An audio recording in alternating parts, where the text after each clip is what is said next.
Video opens with an intense, fast-paced montage of a chiseled, animated figure, our channel mascot, training. Flashes of glowing aura, shattering rocks, and gravity-defying movements, all in a style reminiscent of Dragon Ball Super.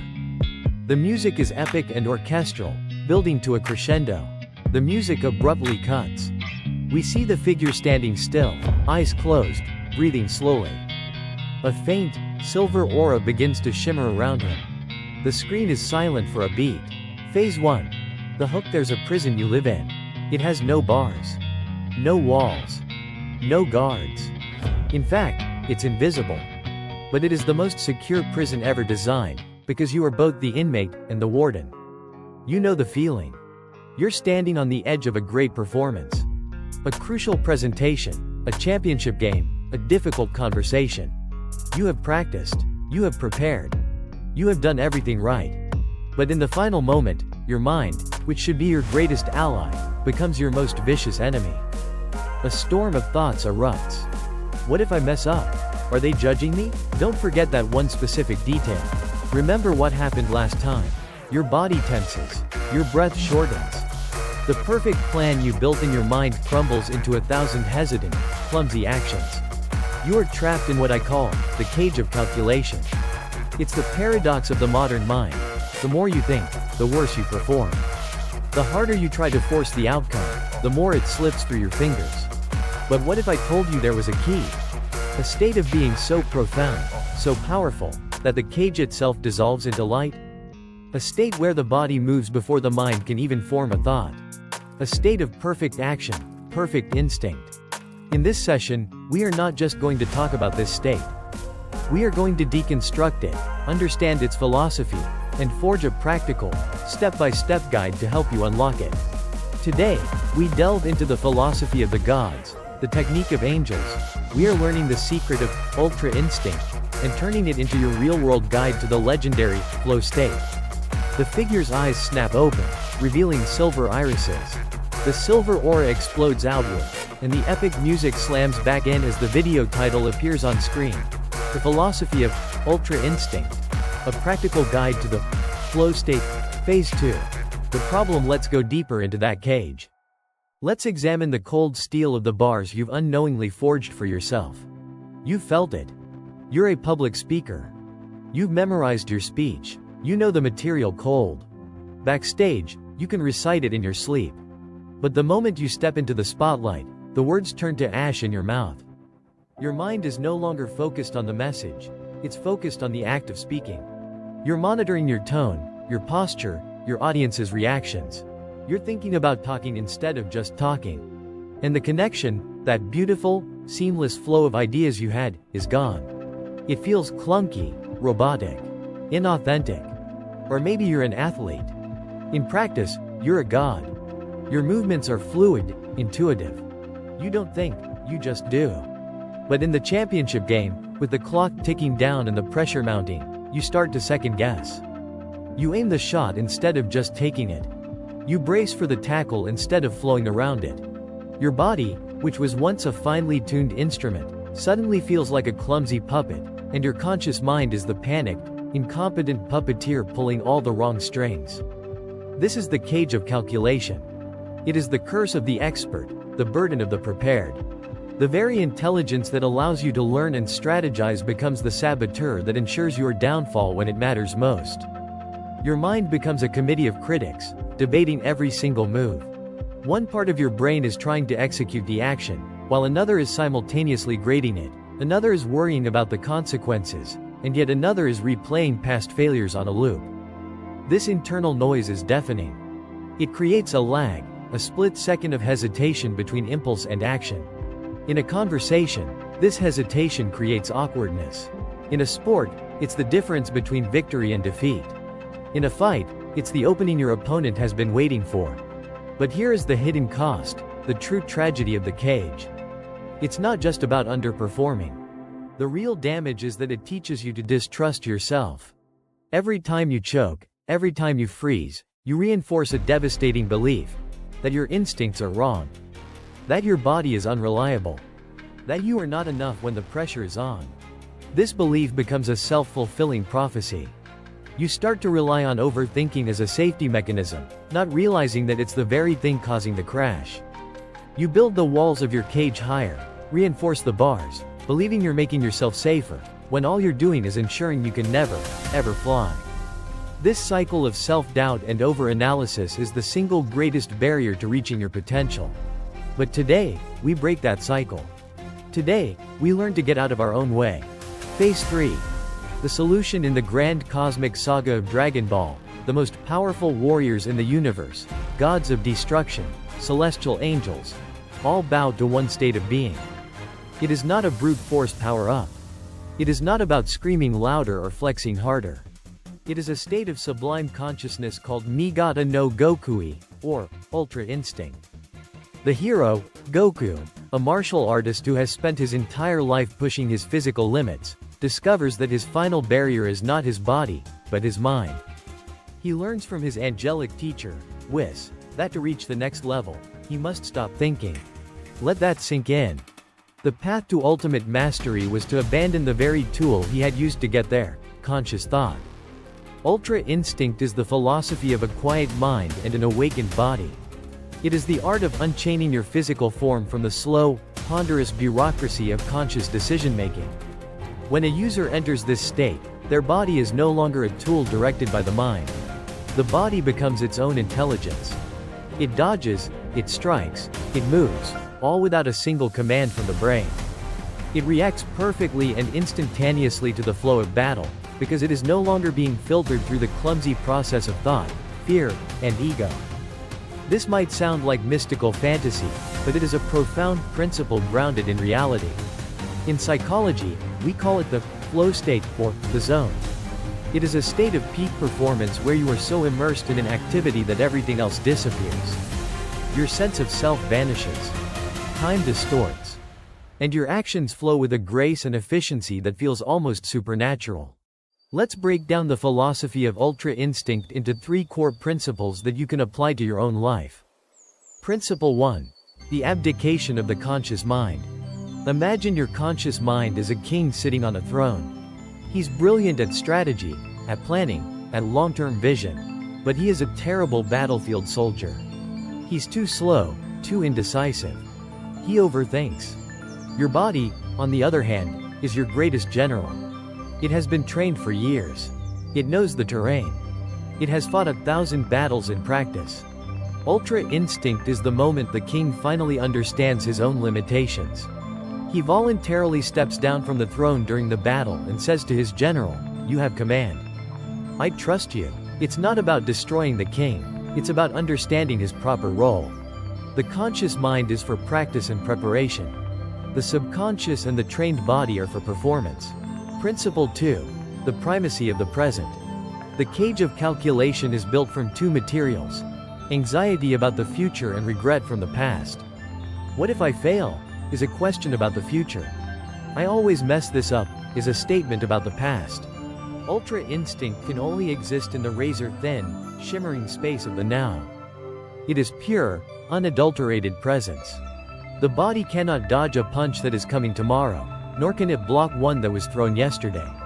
It can only react to what is happening in this exact nanosecond. By anchoring your awareness completely in the present moment, you starve the anxieties and regrets that fuel the overthinking mind.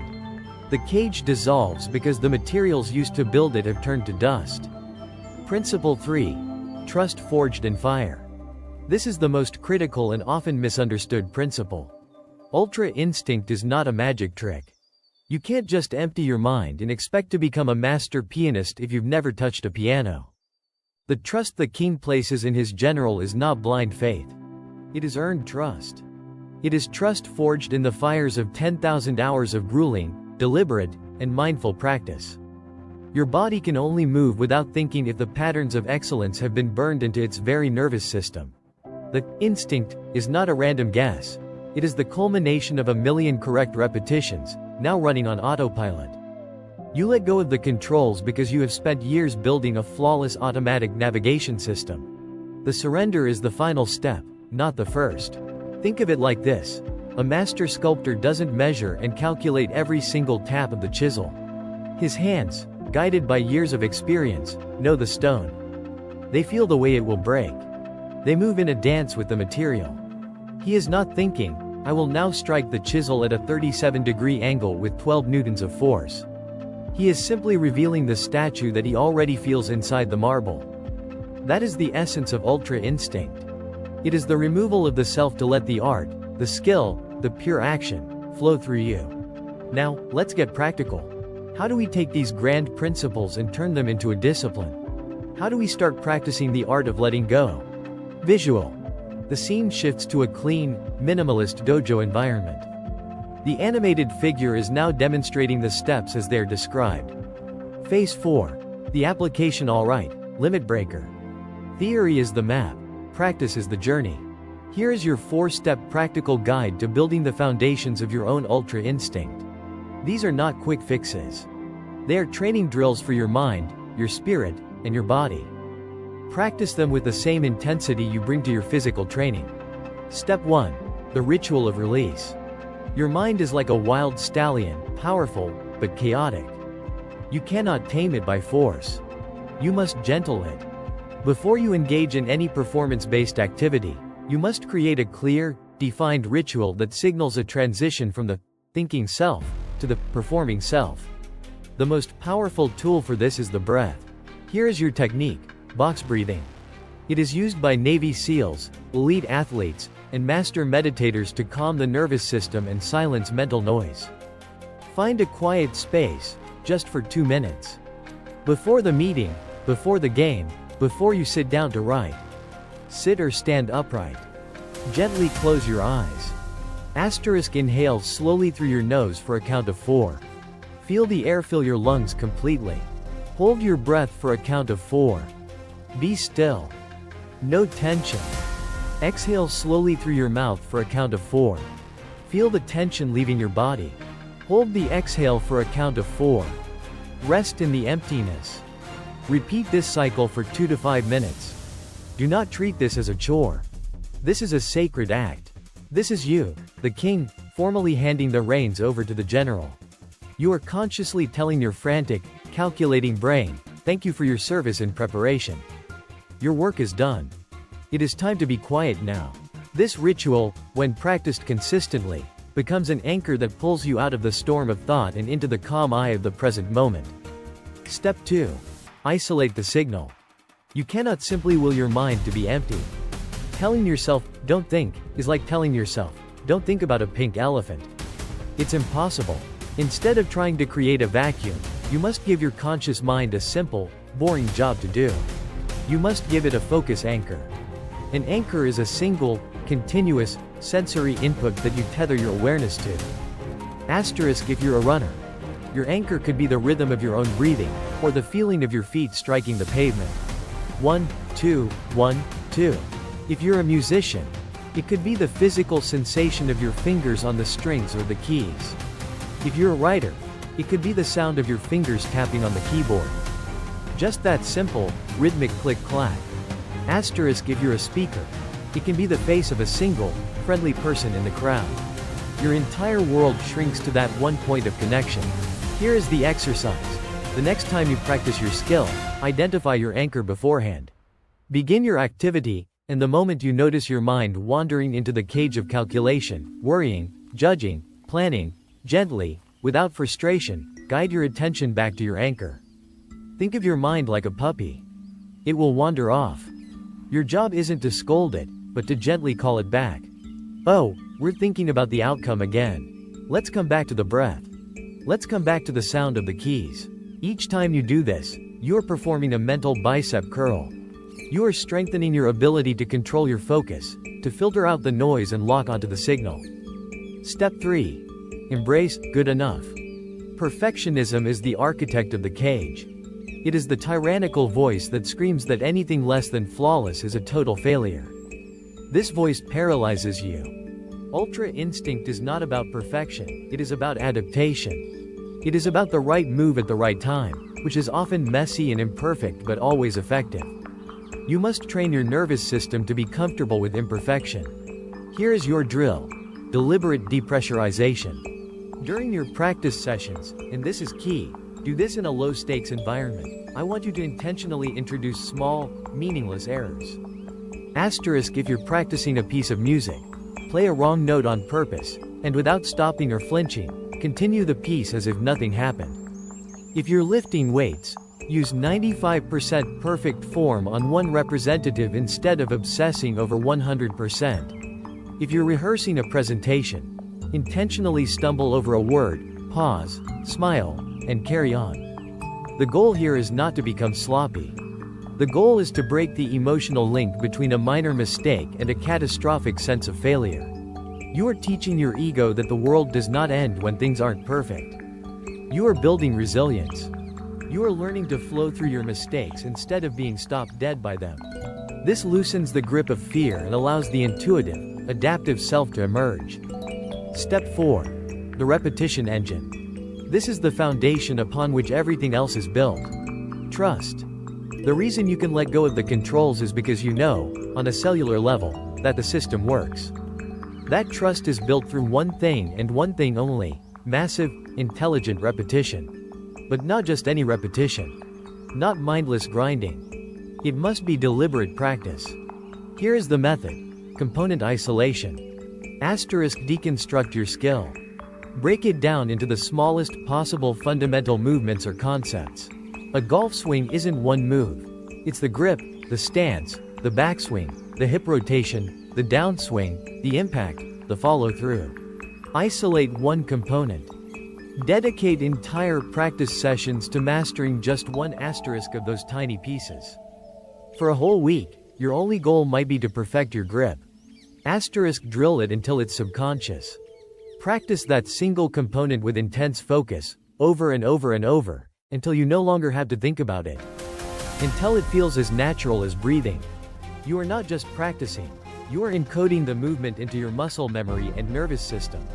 You are turning a conscious, clumsy action into an unconscious, elegant reaction.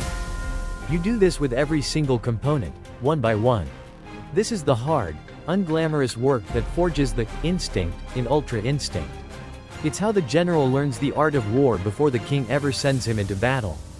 It's the fire that forges the trust. These 4 steps, the ritual of release, the focus anchor, the perfectionism killer, and the repetition engine, are your dojo.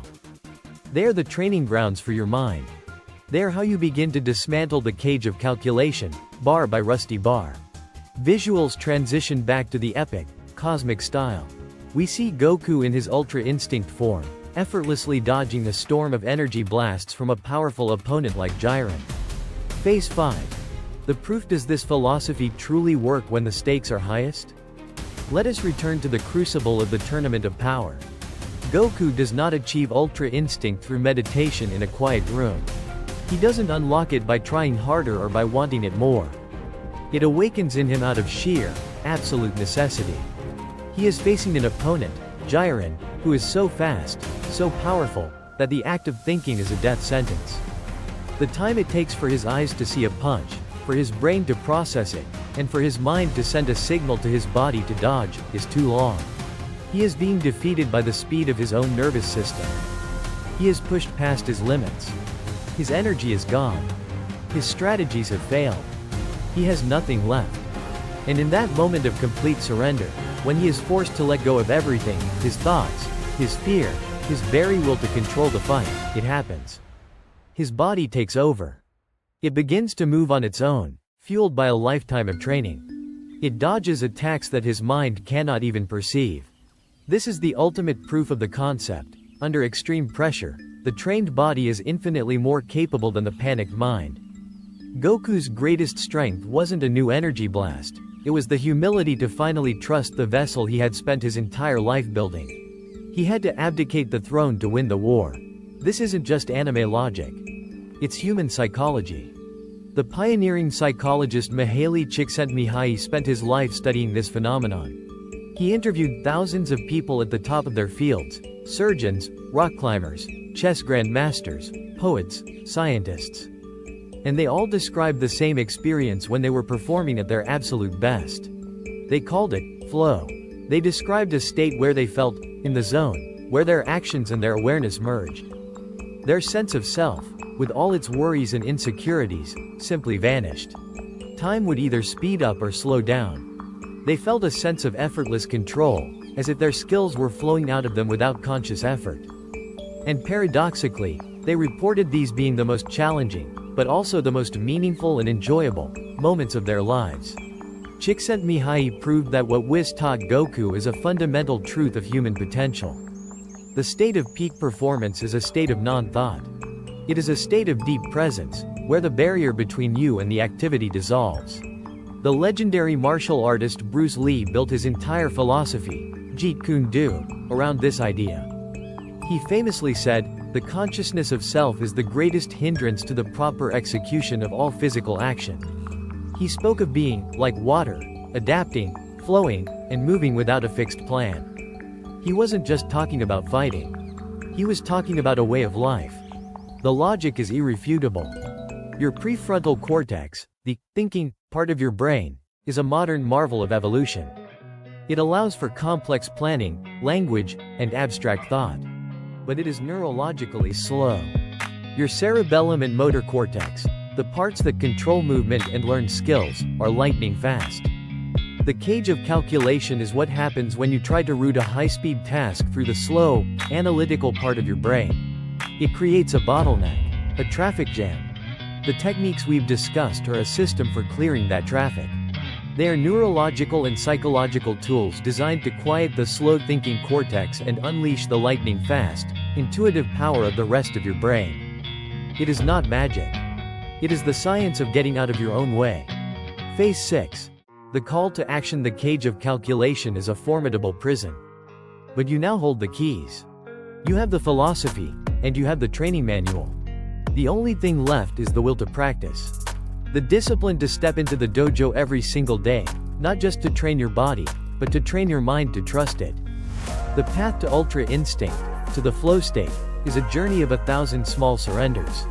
It is the daily choice to release control, to be present, to trust in the work you have put in. Now, I want you to begin that process with me.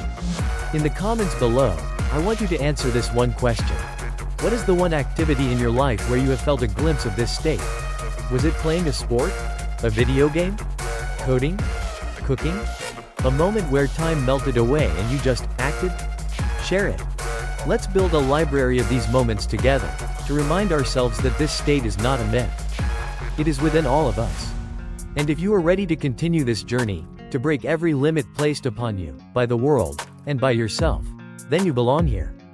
Power up that subscribe button and join the Limit Breaker legacy. We are a tribe dedicated to the relentless pursuit of our ultimate potential. This is our dojo. Finally, remember Principle 2, the primacy of the present. The biggest enemy of flow is the anxiety and fear of failure that drags you out of the now. It is the voice that builds the cage. That's why your next training session is already prepared. We must confront that fear directly. Your next video should be our deep dive, the Vegeta Principle, how to weaponize your failures. It's the perfect companion to today's session. Click the link on the screen now. Let the training continue. Let go. And let your body take over.